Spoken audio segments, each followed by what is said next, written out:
Hello, and welcome to my video, Folklore Facts, Episode 2, Bloody Mary. Okay, let's get this out of the way first. Bloody Mary, Bloody Mary, Bloody Mary. Nothing?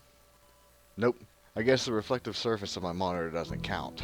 This would have been an extremely short video if it had actually worked, but anyway, let's carry on. The urban legend of Bloody Mary has been around for quite some time, and its origin is debated, but it seems to be a conglomerate of many different facts based in real life. First, as many of you are aware, the modern myth goes as such. If a person stands in a dark room lit with candles, normally it seems to be a bathroom, and while standing in front of a mirror recites the name Bloody Mary 3 times, something terrifying happens. Sometimes the phrase, "we" or "I have your baby" is added after the name, but I will get to that a little later. After performing the previous task, the horribly mangled face of Bloody Mary is said to appear and claw out your eyes, drag you into the mirror with her, or leave one with scratches all over their body and face. In some instances, a person can be driven mad or immediately fall over dead. Sounds like a fun party game, doesn't it? Now, I kind of regret attempting it earlier, but oh well, living on the edge here. One version of this story states that you have to say, "I believe in Mary Worth" to summon this fun party guest. This is where we get to the first theory as to who this specter is supposed to be. Mary Worth, no, not the 1938 comic book character, although she does look like she's up to no good. Anyway, Mary Worth is said to have lived in Chicago during the Civil War on Old Wagon Road and was a witch. It is reported that she would kidnap runaway slaves and chain them in her barn to perform dark rituals. The townsfolk got fed up with her and burned her at the stake. Some say she was buried in St. Patrick's Cemetery, but it is more likely that she would have been laid to rest in a grave on her own property.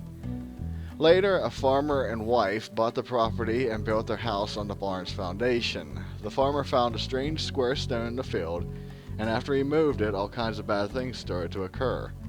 His wife would frequently get locked inside the house or barn, and plates would start to be thrown about the house by an unknown force. The farmer figured moving the stone disturbed Mary's grave, but was never able to figure out where he originally found the stone. The events continued until the house finally burned down in 1986. A developer eventually owned the property and built many houses on it. Oddly enough, only the house closest to the original barn's location burned down twice. In my research, I couldn't find any pictures of Mary Worth and very few references to her actually existing, so take the previous story with a grain of salt. One possible idea of where this legend came from is Queen Mary I, otherwise known as Bloody Mary. Mary was the Queen of England and Ireland from July 1553 until her death on November 17, 1558. During her reign, she got her moniker of Bloody Mary due to the fact that she burned over 280 religious dissenters at the stake. These people were burned for being Protestant in a time when Queen Mary proclaimed Roman Catholicism was the religion to have. As I stated previously, in some renditions of the Bloody Mary game, a person is to have said, "Bloody Mary, I have your baby." This phrase is said to be done since Queen Mary I was unable to have children and in fact had 2 false pregnancies.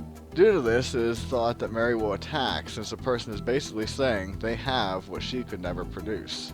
A less sinister take on the tale is one that actually involves a mirror and predominantly was done in the early 1900s. It was said on Halloween night if a woman was to walk up a flight of stairs backwards while holding a mirror, the image of their future husband's face was said to appear. If a person had bad fortune, the image of a skull, or the Grim Reaper, would appear instead, and it meant the person would die before being married. In this video, I went into a few possible culprits as to who Mary is, but one thing that doesn't fit, and isn't in any of the stories, is the whole mirror aspect.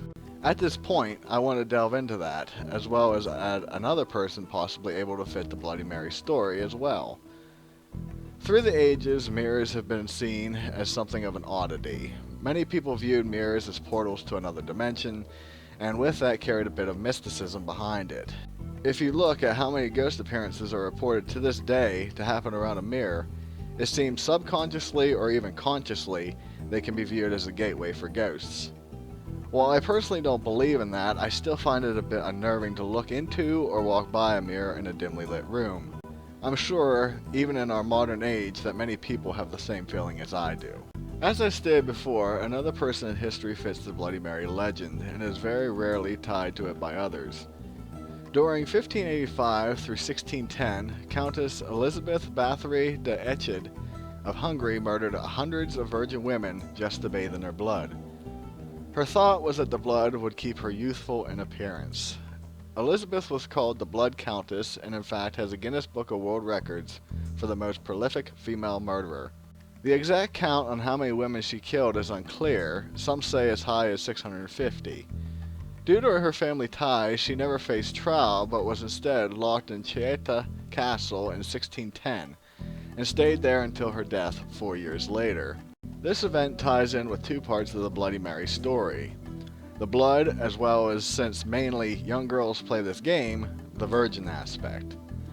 On a final note, I think the truth behind this urban legend may be one of these stories, but in all likelihood it is all of them wrapped up into one whole new story. The truth is there, but sometimes it is hard to decipher. So, with that, be safe, and I'll see you in the next one.